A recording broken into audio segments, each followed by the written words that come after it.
So here we go with chapter 11, which is the last chapter in the year 1 applied book, the year 12 applied book that is. And we're looking at variable acceleration. So back at GCSE or before, we knew about constant speed or average speed, and we had speed equals distance over time, didn't we?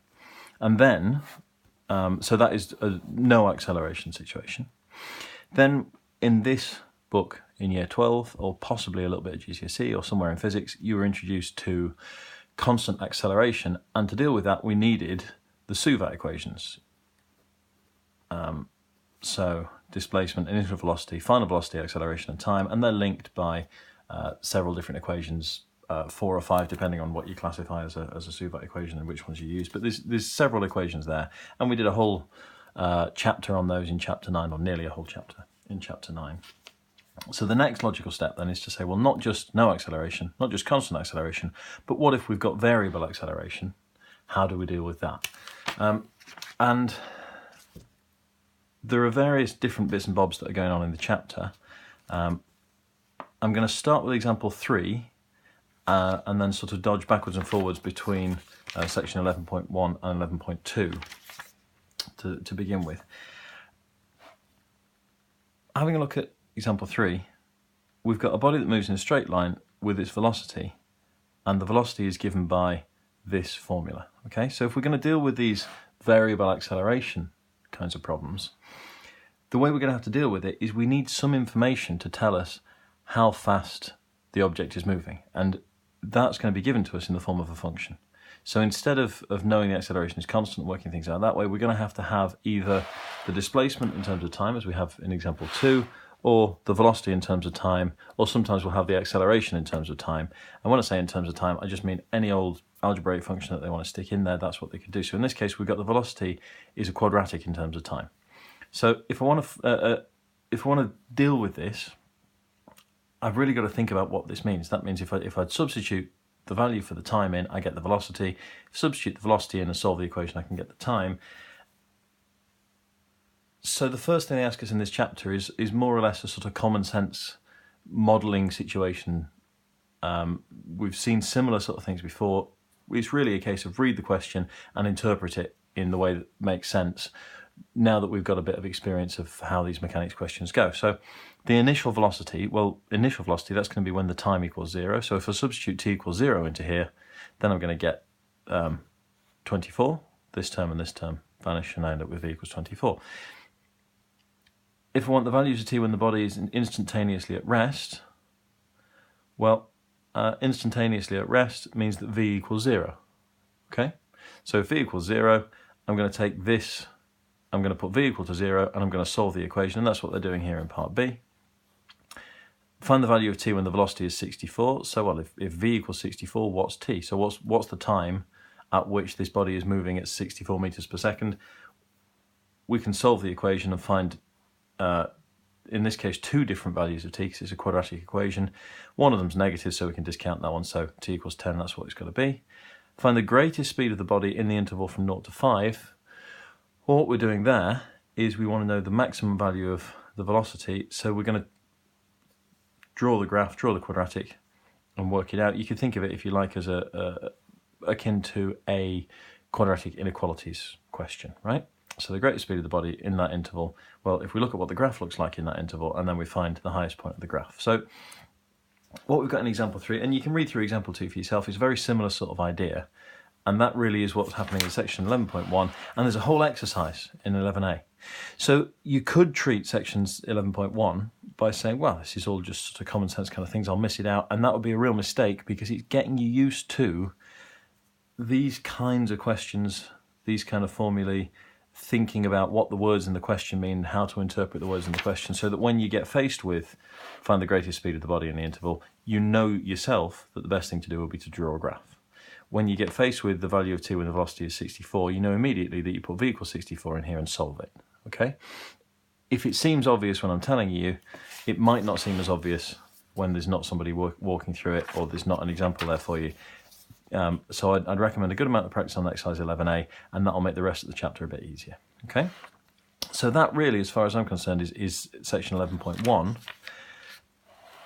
And if I'd been writing this textbook, I'd have put this little reminder here, stuck in with 11.2. So that's why I'm doing 11.1 and 11.2 in one video here. So what we know about a velocity time graph, I hope, is that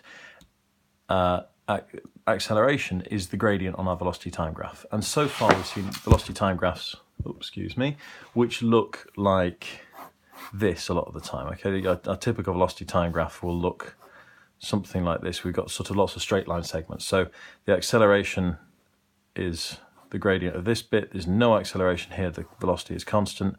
Then there's more acceleration, and then there's a deceleration or a negative acceleration because the gradient is negative here. Okay.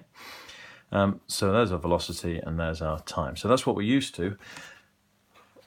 Another way of thinking of this chapter is, instead of having velocity time graphs that have to be made up of straight line segments, we've got curved velocity time graphs. Okay, so it's still going to be the case that the gradient is the acceleration if you're looking at a velocity time graph, and that's all this really says here, right? So the rate of increase of velocity is increasing with time, and the gradient of the curve is increasing. Well, acceleration is the change in velocity over time. Okay, if you're going from 5 meters per second to 6 to 7 to 8, your velocity is increasing, and it's increasing as time goes on, right? So if it's increasing 2 meters per second every second, then that's a 2 meters per second acceleration, and that's a constant increase in velocity. Maybe it starts increasing slowly and then it carries on increasing faster. So the gradient is the velocity. Okay, and that's a sentence that we're familiar with. The gradient is the velocity if you got the gradient is the acceleration. The gradient is the acceleration if you got a velocity time graph. That's an idea that we're familiar with, but we've met it so far on straight line velocity time graphs. So if you've studied the differentiation chapter of the core textbook, I think it's chapter 12, then you'll already be thinking, well, if we're looking at gradients, surely we're looking at derivatives. If you haven't done chapter 12 and 13 from the pure textbook, you really need to go and do those before you tackle this chapter here. At the time I'm recording this chapter, there aren't currently videos for chapter 13. Chapter 12 from the pure book, I have covered that on this channel, and I've only covered half the chapter at the moment, but there's enough that you need. I think it's section 12.2, no, 12.3, 4 and 5. If you can do section 12.3, 12.4 and 12.5, you know enough differentiation to do this chapter. And you also need section, let me see from memory, chapter 13, I think it's section 1 and 2 would do. So you need to know a bit of those two chapters at least. So if we're looking at gradients, we're thinking about differentiation. So let's think about this. If I've got a displacement time graph, so S for displacement, T for time, the gradient on that graph we know is velocity. So the gradient on this graph, the derivative of this function is ds by dt. So if I've got a graph that does this, the gradient at this point is the same as the gradient of this tangent, and that is ds by dt evaluated at this particular point, I don't know, t1, let's say. Okay? So let's think about what we mean here. If we have a speed at an instant, so this is, let's say this is 10 seconds after I start the clock. At 10 seconds after I start the clock, I'm traveling at this particular speed. A speed has to be a distance per unit of time, doesn't it? 5 meters per second.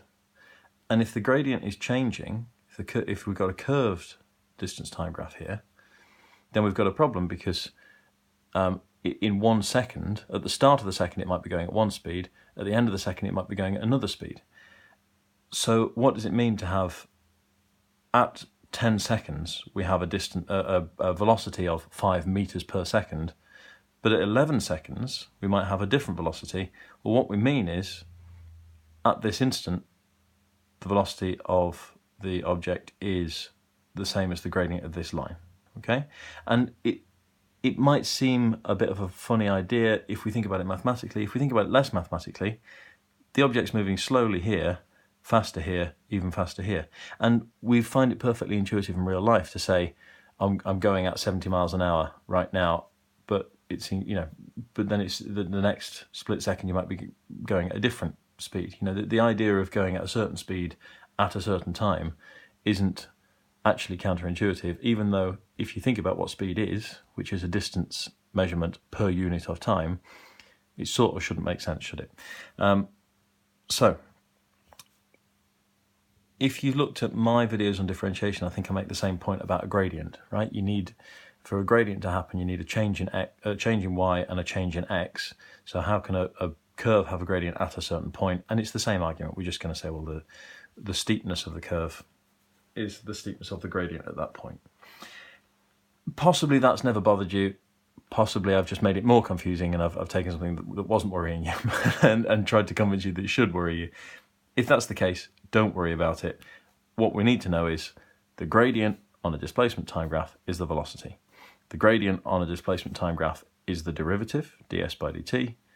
So velocity is the derivative of displacement with respect to time, okay?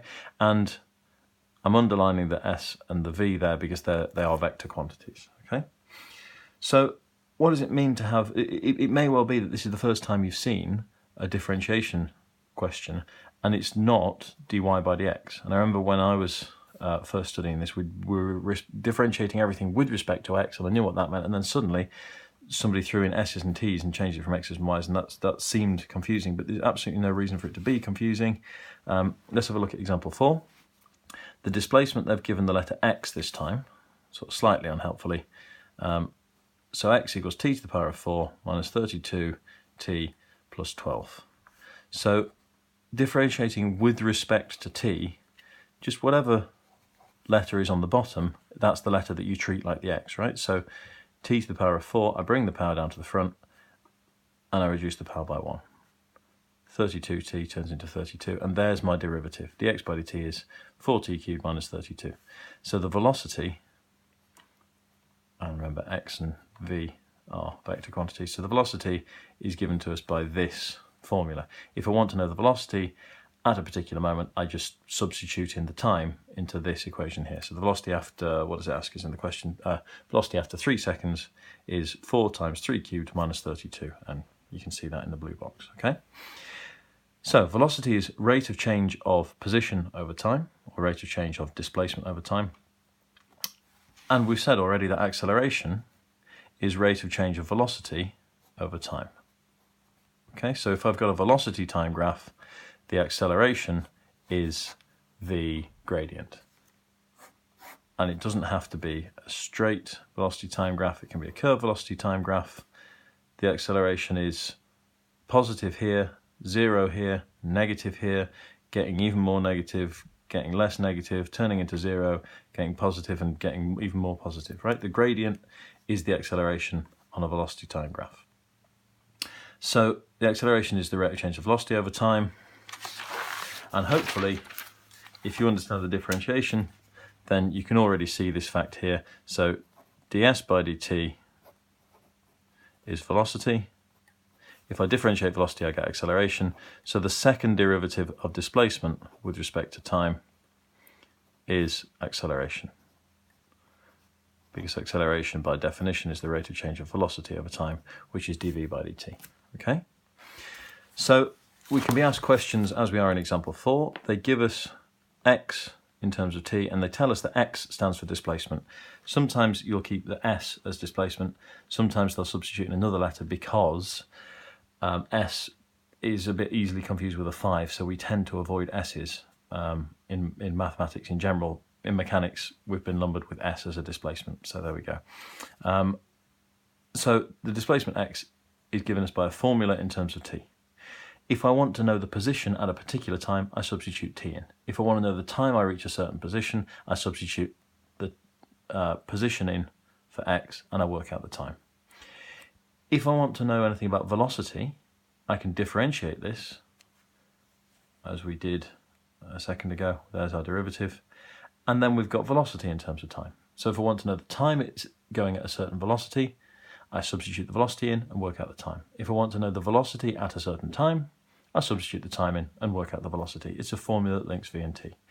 So if I give you a formula that links displacement and time, I'm also giving you a formula that links velocity and time. If you differentiate a second time, you've then got a formula that links acceleration and time. So starting with this, I can expect you to work out anything, velocity, acceleration, time, or displacement, as long as I give you one piece of information. If I give you the time, you can work out the acceleration, the velocity, or the displacement. If I give you the displacement, you can work out the time, and you could then take that time and substitute it into the formula that gives you time and velocity, and you can work out the velocity. Okay, so with when you're given one formula, you're actually given three formulae. Similar things going on in exercise 11b, and I will start on section 11.3 in another video.